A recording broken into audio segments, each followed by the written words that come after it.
مولانا صاحب کو جی آج ایریا ٹاؤن کے گھر میں عصر اور مغرب کے بیچ میں شہید کیا گیا. وہ آج جلسے پہ جا رہے تھے اسلام آباد اور پنڈی جانا چاہتے تھے، لیکن سارے روڈ وغیرہ کی بلاک کی وجہ سے گھر واپس آ گئے تھے.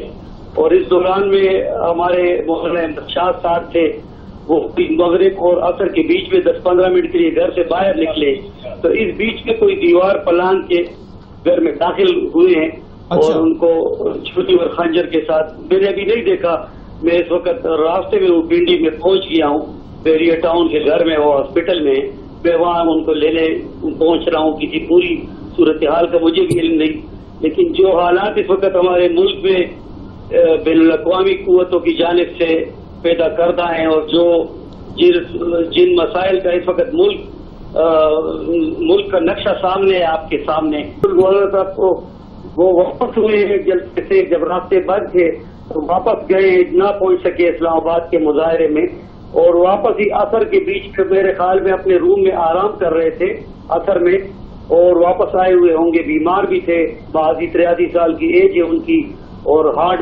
میڈیسن پہ وہ تھے سارے. اس بیچ میں وہ آرام کر رہے تھے اور ان کے جو ساتھ ان کا جو ڈرائیور یا گنر جو سنبھالنے والے سیکٹری ہیں مولانا سعید احمد شاہ حقانی، وہ باہر گئے تھے 10-15 منٹ کے لیے. میری معلومات کے مطابق جو فون تھے ان سے ابھی شام مغرب میں بات ہوئی، وہ واپس آئے تو مولانا صاحب فون میں لت پت پڑے ہوئے تھے اپنے بیڈ پہ.